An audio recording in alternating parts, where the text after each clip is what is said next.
We say the word vibes a lot, but they seem like this mystical thing that we just say to spread good energy, but vibes are real. Let me show you why. Here's a person with their heart. The heart emits an electromagnetic field that is so powerful that it actually exceeds our flesh and creates this nice electromagnetic bubble that spans about 6 to 8 feet.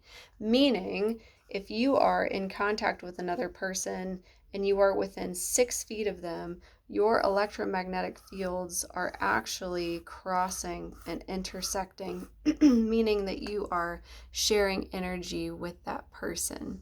This is why, if you've ever been around a person that's kind of negative or toxic or complains, you kind of feel drained in response to being around that person. Or alternatively, if you're around a really positive, happy, calm person, you also kind of reciprocate those happy, positive, calm feelings.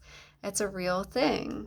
When we look at the EKG, if you look at this top image here, these are the heartbeats, ba-bum, ba-bum, ba-bum, ba-bum, ba-bum.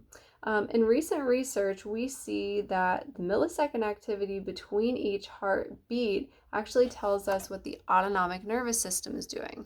I'll pause and tell you that the autonomic nervous system is the part of our nervous system that controls everything that we don't have to think about in order to function. Our breathing, our temperature regulation, our blood pressure, our heart rate, our blinking, etc. And so this little millisecond number and what the activity is doing tells us if the autonomic nervous system is balanced or out of balance. If it's balanced, then the parasympathetic and the sympathetic divisions are communicating well and both operating. If it is unbalanced, then either you are parasympathetic, too rested, too digested, too relaxed, too calm, kind of depressed, not doing anything proactive.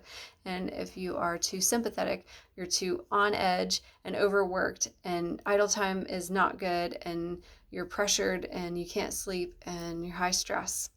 And so we want to see variability between each heartbeat. So we want that activity to look different. You can see that some are a little bit longer than others there.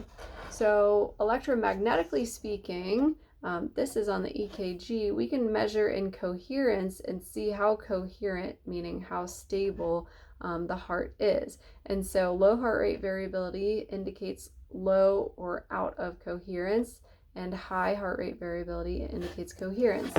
And so if you are a coherent individual and you're around another person, even if they're incoherent, then you can actually create coherence in them.